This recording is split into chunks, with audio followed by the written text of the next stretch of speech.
Today's voices need to be more than just a pretty voice. Today's voiceover talent has to be a boss, a VO boss. Set yourself up with business owner strategies and success with your host, Ann Ganguza, along with some of the strongest voices in our industry. Rock your business like a boss, a VO boss. Welcome, everybody, to the VO Boss Podcast, Business Owners, Strategies, and Success. I'm Ann Ganguza, your host, with my lovely co-host, Gabby Nistico. Hey. Hey, Gabby. So today's episode, we're going to talk about the ups and downs of being an entrepreneur. It's been quite a month for me, Gabby. I think that I've probably spent more than I might have had coming in. I don't know. How was your month? I'm going to go ahead and warn everybody now that we are just this is a very raw, very honest episode. Yes. Because we're both kind of disgruntled. Neither one of us is in a great place. For me, it's really straightforward. It's damn near the end of May. It's the ass end of the month, and this is around the time where I really have to look at closing out my month and my budget and my goals and my accounts receivable versus payable. Gabby ain't happy this month. That's what that boils down to. It's frowny face. It's the nature of the beast sometimes. Yeah. But yeah, for sure. Nobody talks about this. Right. And so we're going to talk about this. And so I'm going to actually agree with you, Gabby, that, it is getting closer to the end of the month. And what I anticipated there's lots of reasons for it, and so you always have to try to, I guess, accommodate those reasons so that you can live, especially, right. Being an entrepreneur with, where's the next job? When's it coming in? Has my client paid me yet? Unexpected expenses, like my internet going down or my computer, Always. Dying. And it's Always. just, there's all sorts of things that happen. And I think that you have to really plan. I had a student actually the other day. She was like, I'm so sorry, I'm going to have to cancel because I have no internet. And I'm like, well, okay, first of all, you need to call me on the phone. We need to just talk about this because that is not, like, when you have a client and they're paying you to do a job, that's not something that can happen in your business. Right. You need to have a plan B. And I think that it's super important that, all talent recognize this and have a plan B in place for when those things happen. On events like that, if they might need to, I don't know, up their internet connection or get something fixed, buy new equipment, whatever it is, those unexpected things that hit. A hotspot. Yes. Oh my gosh, I could take an entire episode and talk about backup internet technologies. So getting, I guess, kind of back into this topic of May just not being a great month. And I don't know. Sometimes we find that when we do start talking about it and it never seems to fail, it's always like a social media thing where somebody kind of dips a toe very hesitantly, very gingerly and says, is anybody else noticing maybe a slowdown in the industry right now? And I always want to laugh, and I'm like, just come out with it. You had a shit month. It happens. Yeah. Like, we all go through it. And Gabby, it did happen, and I read that thread. Yeah. It did happen very recently. Yeah. And that's what I mean. And so I don't know right now if this is like industry-wide. I don't know if it's just us. I'm not sure. The reality is, how do we handle this? What do we do? What does this mean? Now, I want to ask you something, Ann, because whenever this happens, whenever I have a less than ideal month, the phrase that I find myself ruminating on is, you're only as good as your last booking. Now, how do you feel about that? Does that kind of sit with you? And I'll explain, what that means to me and how I take it, but I kind of wanted your viewpoint on it also. Well, actually, that's very interesting. You're only as good as your last booking. If you're talking about your booking being like an all-encompassing thing, then I agree with that. You know what I mean? Because your last booking is not just the voiceover you did. It's the relationship you established with the client. It's the negotiations that that you worked out with the client. It's your formal wrap up and your thank you and your invoice and your billing. So I would tend to agree that is true, because I think it all has to be in a nice package, and it has to all function and work together, like the intermeshing gears that work together for your business. Yeah, and I mean, the way I see it as, and it's an old sales phrase, and I borrowed it, obviously. You know, salespeople would say that all the time. You're only as good as your last sale. And what it kind of alludes to is the fact that you might have had some major booking. You might have had some really big, robust, very high-profile job, but maybe it was months ago. And since then, your jobs have been smaller. They've been less significant. You know, those last bookings, that's really what you have to base things on, is where you are currently, not where you were. And so that can be tough. I know for me, you know, May being what it was, you know, I have nationals running all over the place right now. I have people all day, every day calling me going, oh, I heard you on this, and oh, I heard you on this, and oh, whatever. And I'm like, yeah, because while that's great, you have to look forward. Those jobs took place months ago, and now they're on the air.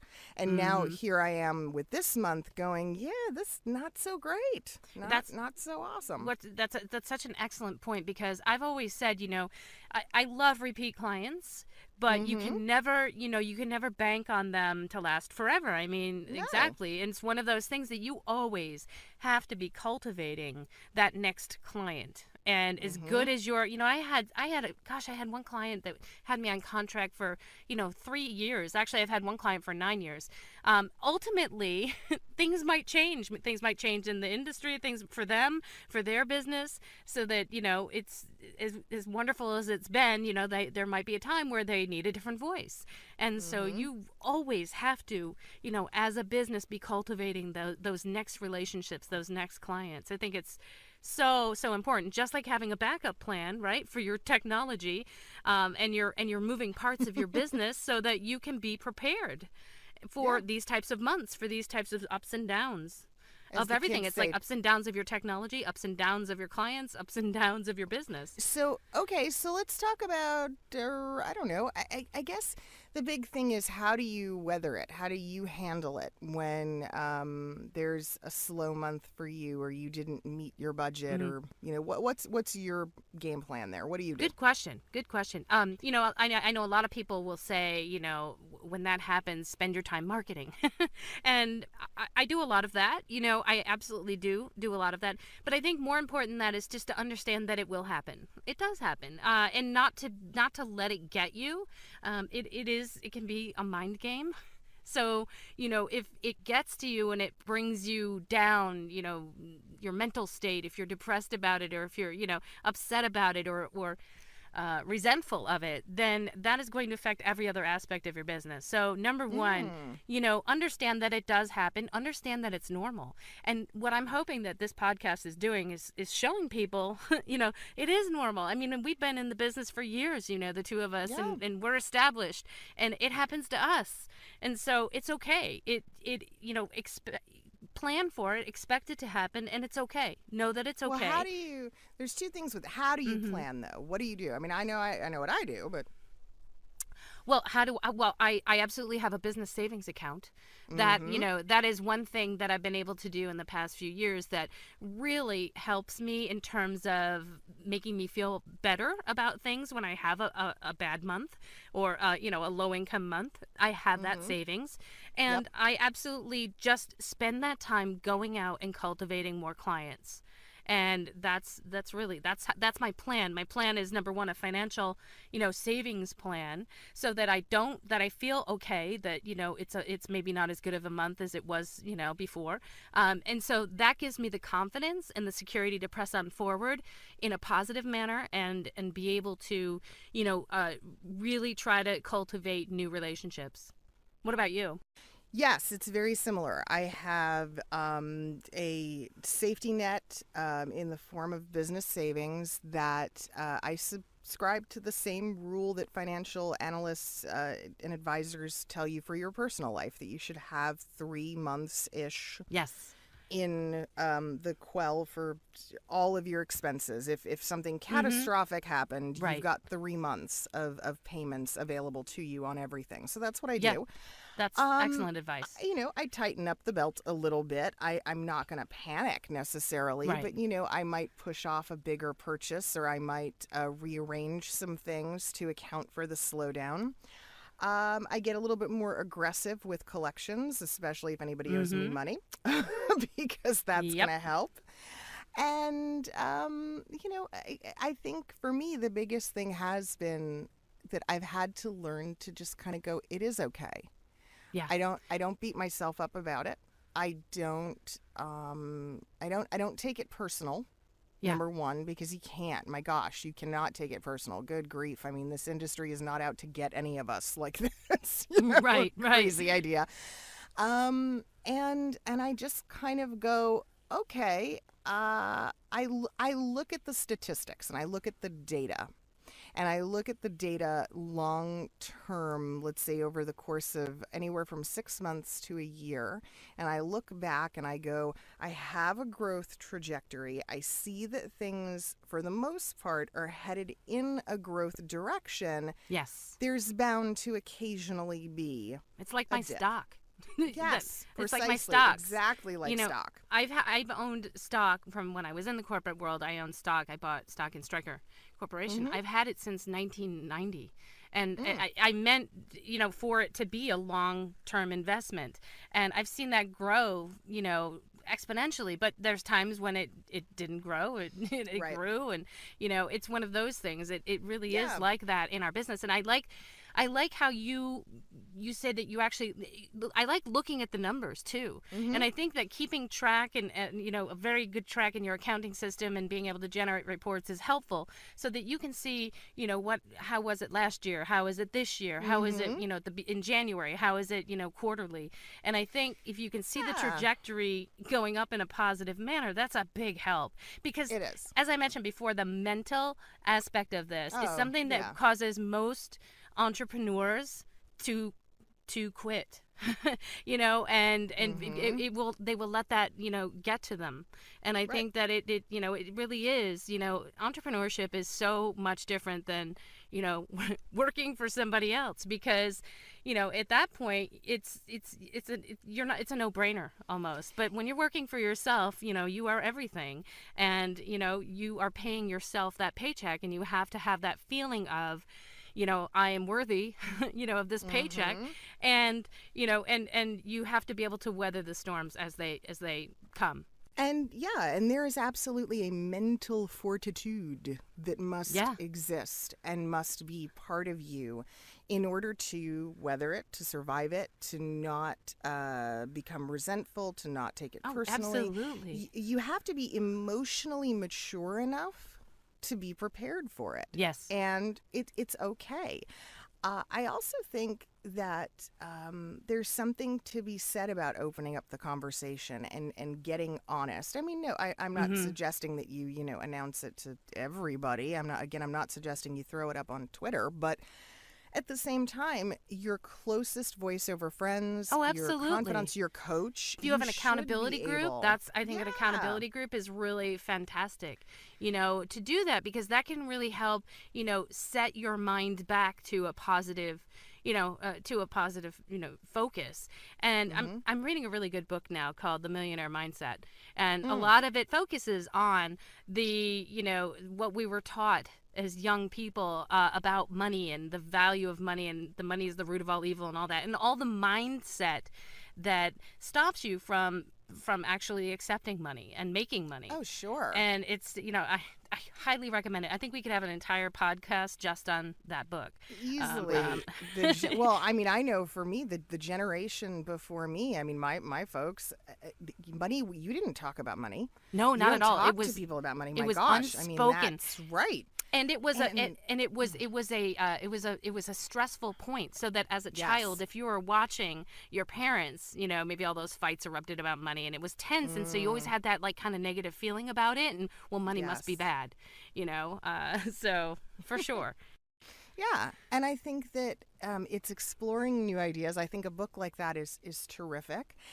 And I think also what's really important, guys, is to know that for every low in a 12-month calendar year in the course of your fiscal billing and again your graph for the year, for whatever the lowest month or the lowest point is, there's also its counter. There's that high Absolutely. point. And you have to look at those two and find the patterns and say, where do they balance each other out and how? That month where things are really great and there's a surplus of income, Sure. that's where you have to take some of those funds and prepare for that low month. Well, And- exactly. When I worked for the educational system, as a teacher, we worked 10 months out of the year, and so the summer months were always those months that were dry for us, and so it was something that I think prepared me for being an entrepreneur, believe it or not, because you had to prepare for the months where you weren't having an income coming in, and that was actually really helpful for me. And kind of ironic because the summer is when most people are spending more, they're out more, vacations, they're a little bit more frivolous. Yeah. So, wow. Very so- interesting. So see, it all led to my entrepreneurship. So, guys, just know it happens. It happens. You're not alone. We're all in this together. It's okay to have a bad month. Absolutely. It's okay to talk about it, but at the same time, know that it might just be a singular event. Now, if you're doing the right things and you are tracking your metrics and you see that maybe it's a trend and there's Yeah. some downhill momentum, then you need to You might want to take a look at your marketing. Right. Then you need some bigger steps, maybe a little bit of an intervention, so to speak, to correct that pattern. Right. But one time, one dip in the course of a year, not that big a deal. Right.